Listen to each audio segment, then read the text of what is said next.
नमस्कार मंडळी व्हिडिओच्या सुरुवातीलाच मी सांगू इच्छितो की कुठल्याही प्रकारचं अल्कोहोल असेल, सिगरेट असेल, पान, तंबाखू या कुठल्याही प्रकारच्या व्यसनांना मी सपोर्ट करत नाही.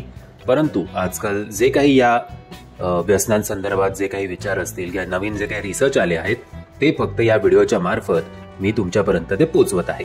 बाकी कुठली व्यसना करायची, कुठली करायची नाही आणि त्याचे परिणाम इत्यादी याला संपूर्णपणे तुम्हीच जबाबदार आहात.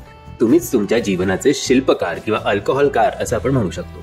तर आता येऊया या व्हिडिओच्या मेन मुद्द्यावर. मंडळी, अल्कोहोल हृदयासाठी चांगले असू शकते जेव्हा त्याचे सेवन नियंत्रितपणे केले जाते असं म्हणतात.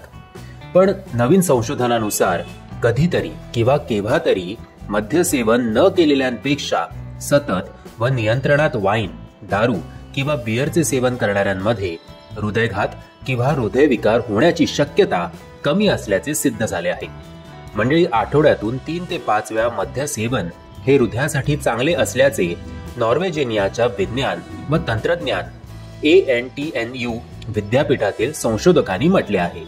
हा दावा 2 शक्यतांना पडताळाना करण्यात आला आहे, ज्यानुसार हृदयघात आणि हृदय स्नायूंमध्ये रक्ताच्या गुठळ्या म्हणजेच AMI तयार होण्यामागे नियमित मद्यसेवन करणाऱ्यांचे हृदय व रक्तवाहिन्या या अल्प व कधीही अल्कोहोलचे सेवन न करणाऱ्यांपेक्षा खूपच सुदृढ असल्याचे दिसून आले आहे.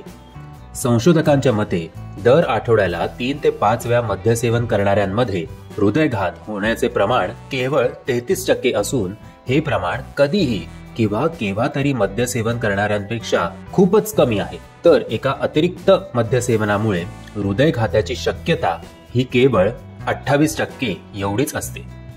दोन्ही संशोधनाने 1995 आणि 1997 दरम्यान देशांतरीय शोध 2 या नॉर्ड त्रोंदेलॉग अभ्यासासंदर्भात करण्यात आली आहे.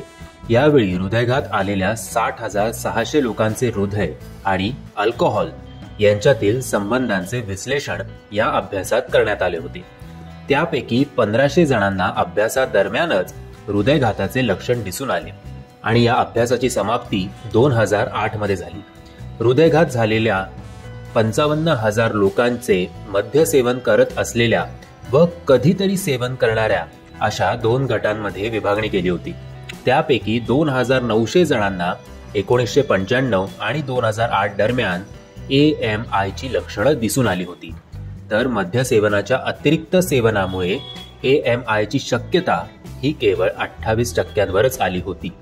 म्हणजे सगळ्यात महत्वाचं म्हणजे जर तुम्ही रेग्युलर जरी ड्रिंक करत असाल तरी त्याचबरोबर तुम्हाला व्यायाम करणं, चालणं, शरीराला सतत ऍक्टिव्ह ठेवणं हे सुद्धा तेवढंच इम्पॉर्टंट आहे.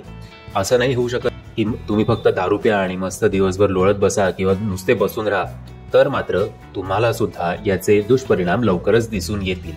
पण हा जो काही अभ्यास झाला आहे हा फक्त हृदयासंदर्भात झाला आहे हे विसरू नका. लिव्हर आणि किडनी संदर्भात अजूनही आपल्याला नीट माहिती नाहीये. सो फक्त तुमच्या हृदय स्ट्रॉंग असेल या जीवावर आयुष्यभर दारू पिऊ नका, इतर ऑर्गन्सचा सुद्धा विचार करा. म्हणजे मी आशा करतो तुम्हाला या व्हिडिओच्या मार्फत थोडी तरी काहीतरी इन्फॉर्मेटिव्ह अशी माहिती मिळाली असेल. जर तुम्हाला हा व्हिडिओ आवडला असेल तर प्लीज या व्हिडिओला लाईक, शेअर आणि चॅनलला सबस्क्राईब करायला विसरू नका. जय हिंद, जय महाराष्ट्र.